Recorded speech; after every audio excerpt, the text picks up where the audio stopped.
મને વિડીયો મોકલ્યો ત્યારે આપણા જ સમાજમાંથી આવતા મંત્રી શ્રી બચુભાઈ ખાબડે આપણા લોકોને કીધું કે અહીંયા મૂર્તિ ગુરુ ગોવિંદજીની ની મૂકવાની, તમે અહીંયા કેમ આતંકવાદી પ્રવૃત્તિ કરવા માંગો છો, અહીંયા ભગવાનની મૂર્તિ મૂકો।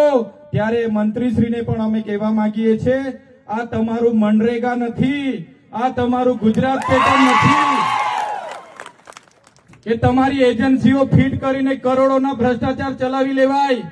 આ અમારા ગુરુ આદરણીય અમારા આદરણીય ગુરુ ગોવિંદજીની પ્રતિમાની સ્થાપના કરવાની છે અને અમે કરીશું। જે દિવસે અમને મૂર્તિ સ્થાપના કરતા તમે રોકશો, ગુજરાત નહીં, રાજસ્થાન, મહારાષ્ટ્ર, મધ્યપ્રદેશ અને ગુજરાતનો આખો આદિવાસી સમાજ ત્યાં ઉમટી જશે।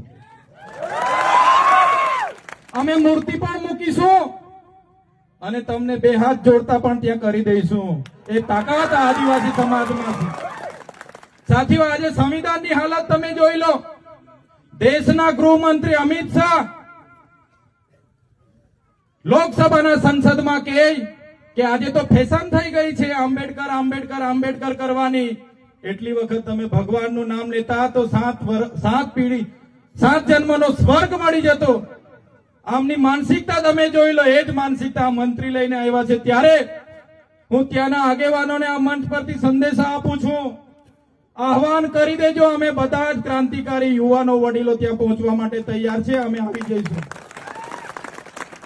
દક્ષિણમાંથી દમણના સાંસદ ઉમેશભાઈ પટેલ હોય, અનંતભાઈ પટેલ હોય, ચૈતરભાઈ વસાવા હોય, રાજકુમારજી હોય કે કમલેશભાઈ ડોડિયા હોય, દાહોદના યુવાનોને કેમ છું, જ્યારે પણ પ્રતિમા સ્થાપવાની હશે એના માટે બોલાવી લેજો, અમારી સેનાઓ સાથે અમે ત્યાં પહોંચી જઈશું। ત્યારે સાથીઓ, આજે આપણે ખૂબ સરસ આયોજન કર્યું છે, વધારે વાતો નથી કરતા, પણ એક થવું પડશે। આટલો મોટો સમાજ, આટલી મોટી વસ્તી, આપણો વિસ્તાર, આપણી જમીનો, અને જ્યારે આપણા જ લોકો સાથે આટલા બધા અન્યાયો થાય છે ત્યારે દુઃખ થાય છે। સાથીઓ, આપણે આ દેશના મૂળ માલિકો છે। સિંધુ ખીણની સંસ્કૃતિ એ આપણી સભ્યતા છે। જ્યારે આ સંસ્કૃતિ આ પૃથ્વી પર જ્યારે કોઈ નતું તે વખતનો આદિ અનાદિકાળથી આપણે વસનારા આદિવાસીઓ છે। ધર્મપૂર્વી આપણી સંસ્કૃતિ છે। આ સંસ્કૃતિ સભ્યતા આપણે બચાવવી પડશે। સાથીઓ, જ્યાં પણ જરૂર લાગશે, આજે અમે અહીંયા આમંત્રણ મળીને આવ્યા છે, અમે કોઈ પાર્ટીના ધારાસભ્ય તરીકે નથી આવ્યા, અમે આદિવાસી સમાજના ધારાસભ્ય તરીકે આવ્યા છે। આદિવાસી બચાવવાની કોઈ પણ ઝુંબેશ હશે ત્યાં અમારું આમંત્રણ હશે, અમે પહોંચી જઈશું।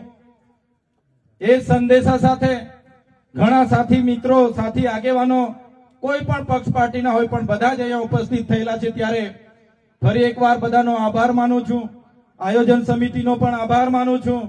આજના આ કાર્યક્રમમાં અમને બધાને આમંત્રિત કર્યા, અમને સન્માનિત કર્યા અને બે વાત મૂકવાની જે તક આપી છે, ત્યારે તમામ સાથીઓનો આભાર માનીને મારી વાણીને હું વિરામ આપું છું। જય આદિવાસી, જય જોહાર, જય ભીલ પ્રદેશ। ધન્યવાદ।